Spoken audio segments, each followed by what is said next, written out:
Welcome to Urban Dharma, the podcast, where suffering is optional. Hi, this is Reverend Kusala coming to you from downtown Los Angeles, from the International Buddhist Meditation Center in the heart of Koreatown. Well, it's a warm and sunny day in Los Angeles. The sun is out and not a cloud in the sky. What you're about to hear is a talk I gave last Sunday at the International Buddhist Meditation Center, where I live. The talk was titled, The Eightfold Path. So without further introduction, my talk on the Eightfold Path, given at the International Buddhist Meditation Center.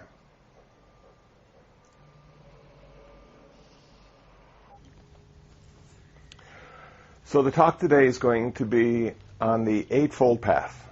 This is the journey every Buddhist takes. Mahayana, Vajrayana, Theravada. The Eightfold Path is part of the Four Noble Truths. The first truth is, just to remind everyone, that life is very difficult. We're born, we get sick, we get old, and we die. And if that's not bad enough, there are a lot of things in this world that we don't like, and a lot of people in this world we don't like, and a lot of places in this world we don't want to be in. And we are around those people, around those things, and in those places far too often. And if that's not bad enough, the stuff we really like, cherish, love, and want to hold on to will be taken away from us. And the culprit is impermanence and change. So being born a human being is a difficult proposition. We don't look at it as God's creation. We look at it as the result of past karma. The second truth is, the reason we suffer so much as human beings is because we're selfish. We have a thirst and a craving to hold on to all the good stuff in our life and push away all the bad stuff. But because we're born in original ignorance as opposed to original sin, we never quite get it right. We never quite have a perfect hair day. Well, this guy does.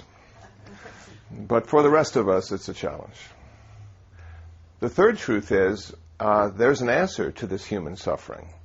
There's an answer that even goes beyond every deity that's ever been known to humankind. And that answer is nirvana. One of the things that struck me about the Buddhist path was the fact that the Buddha believed in the gods of India. And yet he also realized the gods of India couldn't end, or wouldn't end, human suffering. And he took it upon himself to find the answer. And he took it upon himself to share that answer with anyone who wanted to listen. And he did that for 45 years. So this Eightfold Path is the journey we're all on. This is the journey that leads us to the awakening. And I like the idea that the word Buddha means one who is awake, not one who is perfect. So what did he awake to? He awoke to his perfection. The Buddha was already perfect, just like each one of us. The problem with our perfection is it's locked in our past karma. It's like a crust on this beautiful jewel. And the Buddhist path is designed to chip away at this crust until finally our perfection shines through. And I like that message. That means even though most Buddhists talk about how difficult life is, what they're saying in a very real way is that we are already perfect. We just need to wake up to that perfection. And the Buddha is one who awoke to his perfection. So what is this Eightfold Path? What is this journey we're about to take or have already taken? Well, the Eightfold Path has 8 path factors. I guess that didn't need to be explained.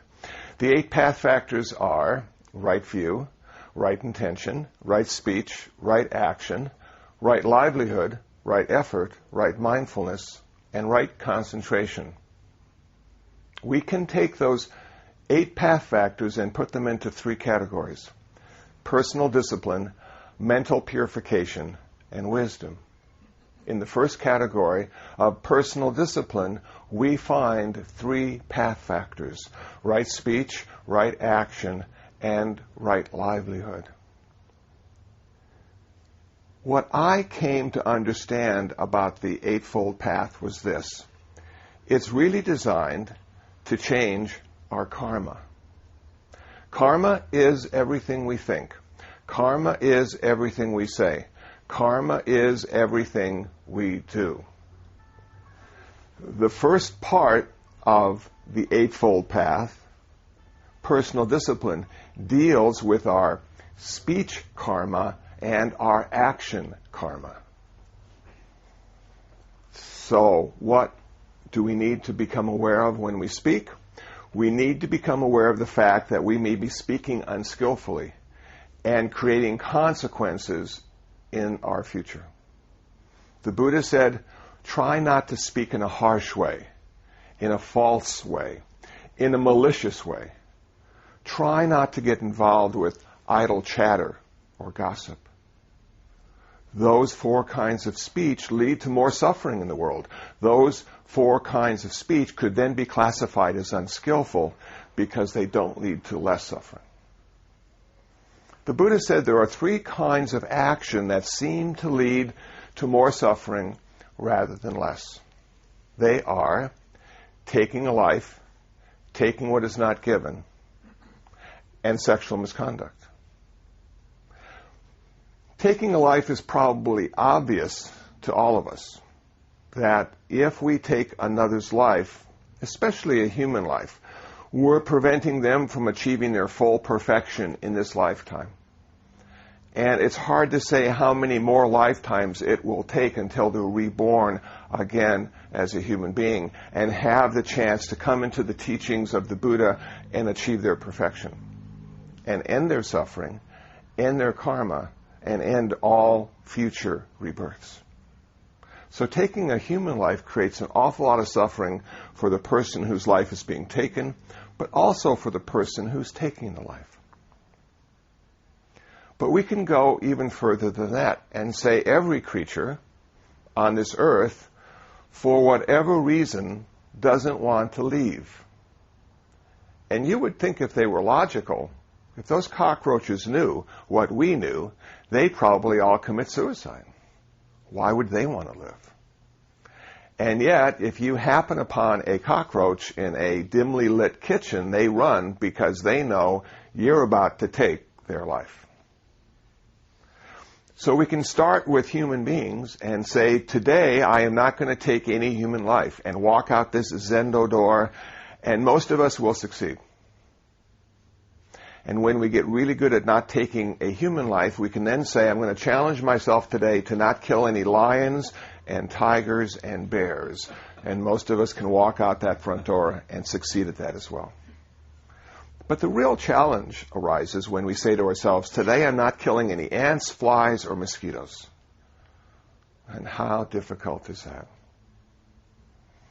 Taking what is not given is important in a consumer culture like ours because we all think we own the stuff we use. And we don't. We're simply using the stuff we think we own.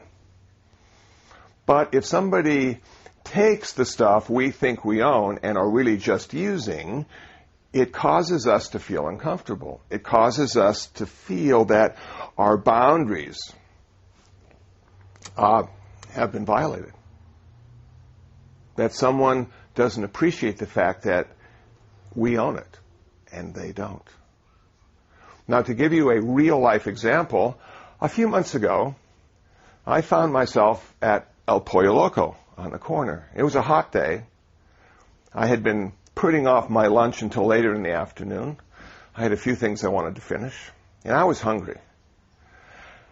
So I decided on the 2-piece meal with flour tortillas. And I took my tray to the table, and I started to eat my meal, and I realized I had been so thirsty I had already drunk the glass of Coke that I had started with, and I went back to refill. And when I came back to the table, my chicken breast was missing. And I was really sort of confused. Who would take food off a person's plate in a restaurant? And then I happened to glance at the door, and there was a homeless fellow, and I saw in his right hand my chicken breast. And now he's making his way across the asphalt parking lot. And I wasn't sure what I needed to do, because I was angry and I was hungry. Should I confront him? Should I curse him? Should I take my chicken breast back? After all, I did have the receipt. Well, I opened the door and I yelled, "You can have it. It's yours. I'm giving it to you. Enjoy it." He didn't even turn back to say thank you. He just kept walking. But what I noticed in that moment of generosity was the fact that it brought me back into balance. I was able to accept the fact now that my chicken breast was gone, not because I was violated, not because it was stolen from me, but because I gave it away. I was practicing generosity after the fact. Ownership can be very difficult to deal with. If you look at all the things you think you own and say to yourself, "I'm so lucky I get to use all of this," the burden is lifted. Sexual misconduct is a difficult topic in Los Angeles because in Los Angeles everything is okay. We have certain segments of our population that are engaged in this activity or that activity, and isn't life wonderful that we can do anything we want? We are liberated. It is 2007 after all. But what did the Buddha say? In Bhikkhu Bodhi's book, The Eightfold Path, which is available on Urban Dharma as a free download, buddhabooks.info, he says it this way. He says there are 4 kinds of sexual misconduct we need to avoid if we want to live a Buddhist life. We need to avoid having sex with people who are married. That creates a lot of suffering in community. We need to avoid having sex with people who are engaged. That creates a lot of suffering in community. We need to avoid having sex with children. That creates a lot of suffering in community. We need to avoid having sex with people against their will. That creates a lot of suffering in community. That's pretty much what the Buddha told lay people. Those were the boundaries he gave them. If you wanted to express yourself sexually, try to live within those boundaries, and harmony will be created in community.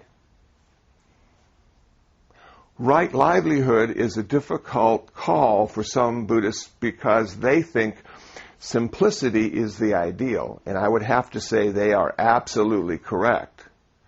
Having a simple life leads to peace. But as a wise person once said, it's much easier to be nobody after you've been somebody. I was giving a talk at USC, and there were a few business majors in the audience. And one young man who had been a Buddhist his whole life stood up and said, "Reverend Kusla, is it okay to make a lot of money if you're a Buddhist?" And I said, "Oh, yes. Think how much more money you can give away." That made his parents very happy, I'm sure. So we start our Buddhist path by watching what we say and watching what we do, trying to redefine our karma at a speech level and an action level. And now we come to the most interesting part of the Eightfold Path for some people, and that is meditation, mental purification. There are 3 path factors in that category. They are right effort, right mindfulness, and right concentration. When the Buddha talked about right effort, he wasn't talking about physical activity. He was talking about mental activity. He was talking about the awareness needed to start a meditation practice. He said prevent unskillful thoughts from arising. He said abandon unskillful thoughts that have already arisen. He said develop skillful thoughts that have not yet arisen. He said maintain skillful thoughts that are already there. As a Buddhist, we need to define skillful and unskillful. An unskillful thought would be one that's rooted in lust, greed, hatred, and delusion. A skillful thought would be one that's rooted in love, generosity, compassion, and wisdom. When we start to practice right effort, we simply become aware of our thoughts and categorize them in these 8 general categories: skillful, unskillful, lust or love, greed or generosity, anger or compassion, wisdom or delusion. Now, just the other day, I found myself at Trader Joe's in West LA. I went in to get a few things, but I found their cookie shelf. A variety of cookies, packaged nicely and appealingly. My desires arose. I couldn't figure out whether I should get 2 or 3 packages.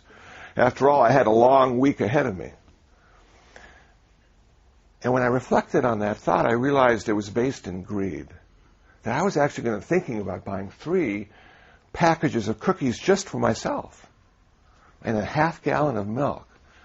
And I'd go into sugar ecstasy every evening. If that thought had been rooted in generosity, I'd say I'm buying 2, one for me and one for you. So I became aware of greed rather than generosity. I ended up buying 1 package of cookies. But it's not that far away. I can always go back. That's how our meditation practice starts, becoming aware of how we think. Are we skillful? Are we unskillful? Creating more suffering, creating less suffering. 2 kinds of Buddhist meditation: samatha, vipassana, tranquility, insight. The Buddha was taught how to do tranquility meditation by the yogis of India. Deep states of concentration, jhana, are the outcome of this particular form of meditation. It allows us to be in peace and comfort and have perfect balance and equanimity. But the problem the Buddha saw with this form of meditation is that it only worked while you're sitting in a zendo or under a tree and all the conditions are correct to go into deep states of concentration. And I must say, in this neighborhood, it is difficult to go into those deep states of concentration because we have dogs barking, gun shooting, helicopters, and fire engines up and down Vermont all day and all night. I think of those sounds as the breath of the dragon. We need to find a almost perfect environment to go into those deep states of concentration, and downtown Los Angeles may not be the correct environment. The other form of Buddhist meditation the Buddha did was insight meditation. This allowed him to liberate himself. This allowed him to awake to his perfection. He never had to suffer again. He ended his karma. He never had to be reborn again. Insight meditation is what he did up to his nirvana.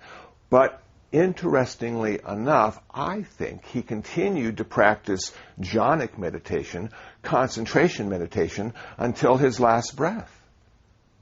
He used those deep states of equanimity and peace to bring his body back into balance. His mind was always in perfect balance after nirvana.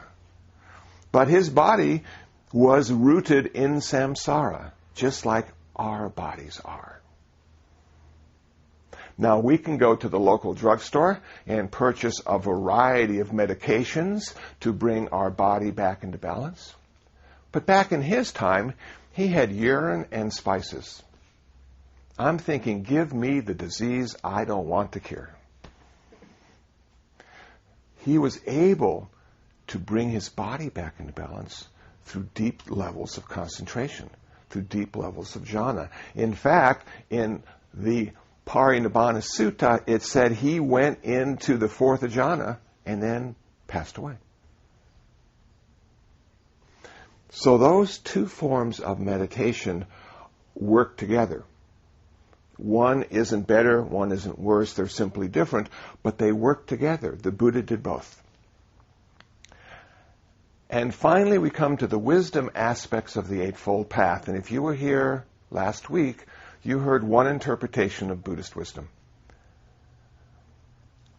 I have a couple other interpretations of Buddhist wisdom. Buddhist wisdom according to the Eightfold Path.